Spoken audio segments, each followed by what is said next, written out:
Not really. I think all the troubles that we had, in the second quarter and in the first quarter said to me that formal employment wasn't going to grow. Yeah. And that indeed did happen. We had a fall of about 40,000 people. What was surprising is that we had this growth in informal employment as well as the number of employers out there. So those two numbers meant that we still had a growth in overall employment, but like every year or most years so far, when we did create jobs, we did not create enough jobs for all the new people entering the labor market.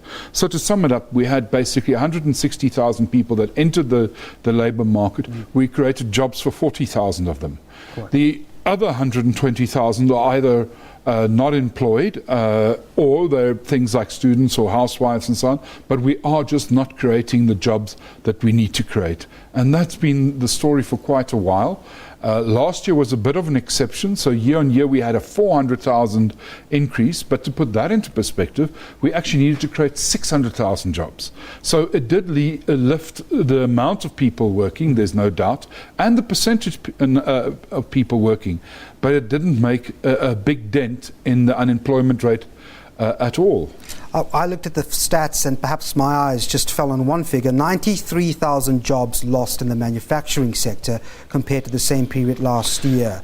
Is that significant? That is significant. There's no doubt in my mind overall, if you start losing that sort of numbers in your productive sectors, your mining, your manufacturing, your agriculture.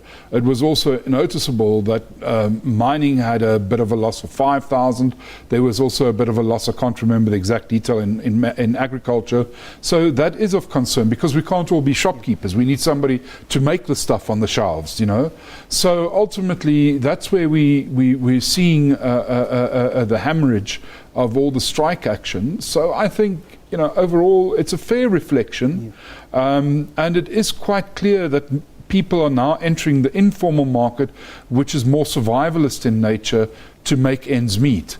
And that is of concern for us. You look at the government. Recently the stats would show that the government is creating jobs in the public sector. There's no doubt about that. But one wonders, a government cannot have an increasing wage bill, can it? How do you sustain that? No, you can't. Look, we're already going to 14% of our total value of GDP for our government salary bill. That's very big. If we take the corporations such as the SABC, the Transnets and everything in, it becomes over 15%. So, those are the people that have to still rely on the productive economy to make things, to pay for things and so on, and to then pay the taxes. So in the last while, in fact, since 2006, if you look at the QES data, there's been no net job creation in the private sector. And I'm very concerned because the manufacturing sector on that QES data, which we have longer history of, was about 2,000 above where it was in the early 1970s. So if we lose 2,000 in that number in the second quarter, when that comes out in about 6 weeks' time, we may be back more than 40 years ago. And that is really a concern because that's not sending the right message, but it is also telling us a story that we are really not able to compete. And that is really the worry. Ultimately, as a country, we need to compete, both in the international market and in our home market against international things.